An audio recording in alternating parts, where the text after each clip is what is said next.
तारीख 3 जुलाई, दिन शनिवार। रेडियो भारती का पॉडकास्ट सुन रहे हैं आप। दिन भर की सारी खबरें लेके आई हूँ मैं, दिव्या वर्मा। हज के लिए लाखों मुसलमान पहुंचे मदीना। भारत से जाने वालों की संख्या करीब 6,500 पहुंच गई। ईरान में आए भूकंप के कई झटकों में कम से कम 5 लोगों की मौत और कुछ लोग घायल भी हुए हैं। लेकिन सबसे पहले जान लेते हैं देश दुनिया का हाल। भारतीय समाचार। राष्ट्रीय खबरें। उद्धव ठाकरे ने मुख्यमंत्री एकनाथ शिंदे को शिवसेना से निष्कासित किया। शिवसेना प्रमुख और महाराष्ट्र के पूर्व मुख्यमंत्री उद्धव ठाकरे ने पार्टी विरोध गतिविधियों के आरोप में राज्य के मुख्यमंत्री और बागी विधायकों के नेता एकनाथ शिंदे को पार्टी से निष्कासित कर दिया। समाचार एजेंसी एएनआई के अनुसार शिवसेना की ओर से शुक्रवार को जारी किए एक बयान में जानकारी दी गई। इससे पहले शुक्रवार को उद्धव ठाकरे ने एकनाथ शिंदे को सीएम बनाए जाने को लेकर बीजेपी पे निशाना साधा था। उन्होंने कहा था कि बीजेपी यही काम अगर पहले कराती तो महाविकास आघाड़ी बनते ही नहीं। उद्धव ठाकरे महान विकास आघाड़ी के नेता के रूप में राज्य के मुख्यमंत्री का पद संभाला था। हालांकि उन्होंने बुधवार को अपने पद से इस्तीफा दे दिया था। उनके बाद एकनाथ शिंदे ने गुरुवार को राज्य के नए मुख्यमंत्री के तौर पर शपथ ली। दूसरी ओर प्रधानमंत्री नरेंद्र मोदी शनिवार से शुरू होने वाली भारतीय जनता पार्टी की 2 दिवसीय राष्ट्रीय कार्यकारिणी की बैठक में हिस्सा लेंगे। बीजेपी के ट्विटर हैंडल से किए गए ट्वीट के अनुसार 2 दिनों तक चलने वाली राष्ट्रीय कार्य समिति की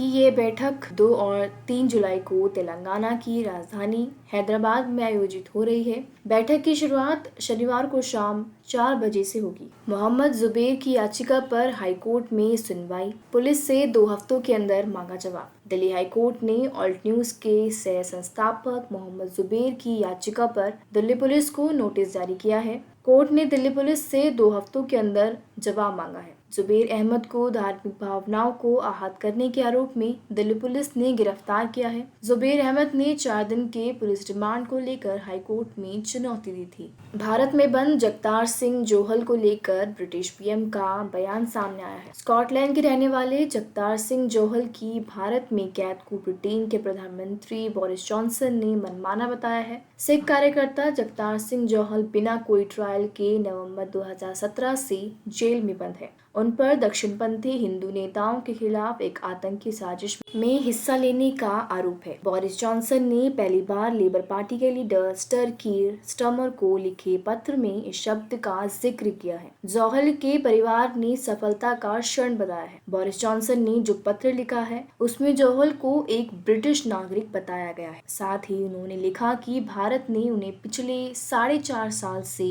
मनमाने ढंग से जेल में रखा है। जोहल के मामले पर ब्रिटेन के मंत्रियों और अधिकारियों ने भारत सरकार के साथ करीब 100 मौकों पर चिंता जाहिर की है। राष्ट्रीय खबरें। ईरान के सरकारी मीडिया के अनुसार शनिवार तड़के दक्षिणी ईरान में आए 6.1 तीव्रता के भूकंप से कम 5 लोगों की मौत हो गई है। बाद में उस इलाके में रिक्टर पैमाने पर 6.3 तीव्रता के 2 और तगड़े झटके आए हैं। समाचार एजेंसी रॉयटर्स ने ईरान के एक अधिकारी मेहरदाद हसनजादे के हवाले से बताया है कि भूकंप में 5 लोगों की मौत हो गई है और अभी तक कम से कम 12 लोग अस्पताल में भर्ती कराए गए हैं। राहत और बचाव का काम शुरू हो गया है। तो वहीं दूसरी ओर डच सांसद गेट वाइल्डर्स ने एक बार फिर किया नुपुर शर्मा के बयान का समर्थन। नीदरलैंड के सांसद और पार्टी फॉर फ्रीडम के अध्यक्ष गेट वाइल्डर्स ने बीजेपी की पूर्व नेता नुपुर शर्मा का एक बार फिर से समर्थन करते हुए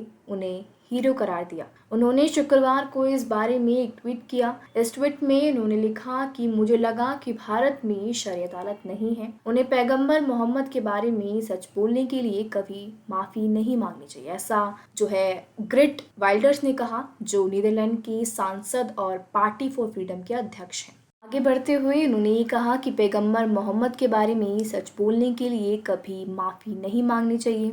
वो उदयपुर में हुई घटना की जिम्मेदार बिल्कुल नहीं है। दुबई से मलेशिया में छिपाकर लाए 336 ग्राम सोना कस्टम अधिकारियों ने मौके पे गिरफ्तार किया। भारतीय सीमा शुल्क अधिकारियों ने दुबई से यात्रा कर रहे एक यात्री के पास 336 ग्राम से अधिक सोना जब्त किया है। व्यक्ति ने यह सोना अपने मलाशय के अंदर छिपाया हुआ। अधिकारियों ने गुरुवार को ट्वीट कर बताया कि व्यक्ति ने पेस्ट के रूप में सोना मलाशय में छिपाया हुआ था। सोने का वजन 336 ग्राम बताया जा रहा है, जिसकी कीमत 15.35 लाख रुपए। व्यक्ति के पास से अघोषित इलेक्ट्रॉनिक्स, सिगरेट और शराब भी पकड़ी गई है, जिसकी कीमत 26 लाख से ज्यादा है। G7 से लौटने के 3 दिन बाद पीएम मोदी ने पुतिन से की बात। प्रधानमंत्री नरेंद्र मोदी और रूसी राष्ट्रपति व्लादिमीर पुतिन ने शुक्रवार को फोन पर वैश्विक ऊर्जा, खाद्य बाजार और द्विपक्षीय संबंध को लेकर बात की है। पीएम मोदी ने कृषि उत्पाद, उर्वरक और फार्मा उत्पाद को लेकर भी बात की थी। पीएम मोदी 3 दिन पहले ही G7 समिट से लौट कर आए हैं। जर्मनी में हुई G7 समिट में सदस्य देशों ने पुतिन पर जमकर निशाना साधा था। अब बात करते हैं खेल से जुड़ी खबरों का। ओलंपिक चैंपियन नीरज चोपड़ा ने प्रतिष्ठित डायमंड लीग में राष्ट्रीय रिकॉर्ड तोड़ते हुए रजत पदक जीता। गुरुवार को वे काफी करीब से 90 मीटर दूर भाला फेंकने से चूक गए, लेकिन उन्हें भरोसा है कि वे इस साल इस लक्ष्य को हासिल कर लेंगे। मलेशिया ओपन खिताब से दूर रह गई पीवी सिंधु क्वार्टर फाइनल में झेलनी पड़ी हार। मौसम की बात करें तो लंबे इंतजार के बाद आखिरकार मानसून की आज उत्तर भारत में एंट्री होने जा रही है। गर्मी और उमस से परेशान लोगों को आज से बारिश की बूंदें राहत दिलाने के लिए तैयार है। भारतीय मौसम विभाग यानी IMD के मुताबिक मानसून अपनी रफ्तार से आगे बढ़ता हुआ उत्तर भारत के अधिकतर राज्यों में पहुंच चुका है। इसलिए आज से दिल्ली NCR में भी बारिश का दौर शुरू हो गया। अगर मौसम की बात करें तो दिल्ली में आज का तापमान 29 डिग्री सेल्सियस होने की संभावना है और न्यूनतम तापमान 28 और अधिकतम तापमान 31 डिग्री सेल्सियस होने की संभावना। स्टूडियो की घड़ी बता रही है कि आप सबसे विदा लेने का वक्त हो गया है। दुनिया भर की तमाम बड़ी खबरों के लिए बने रहिए रेडियो भारती के साथ। नमस्कार।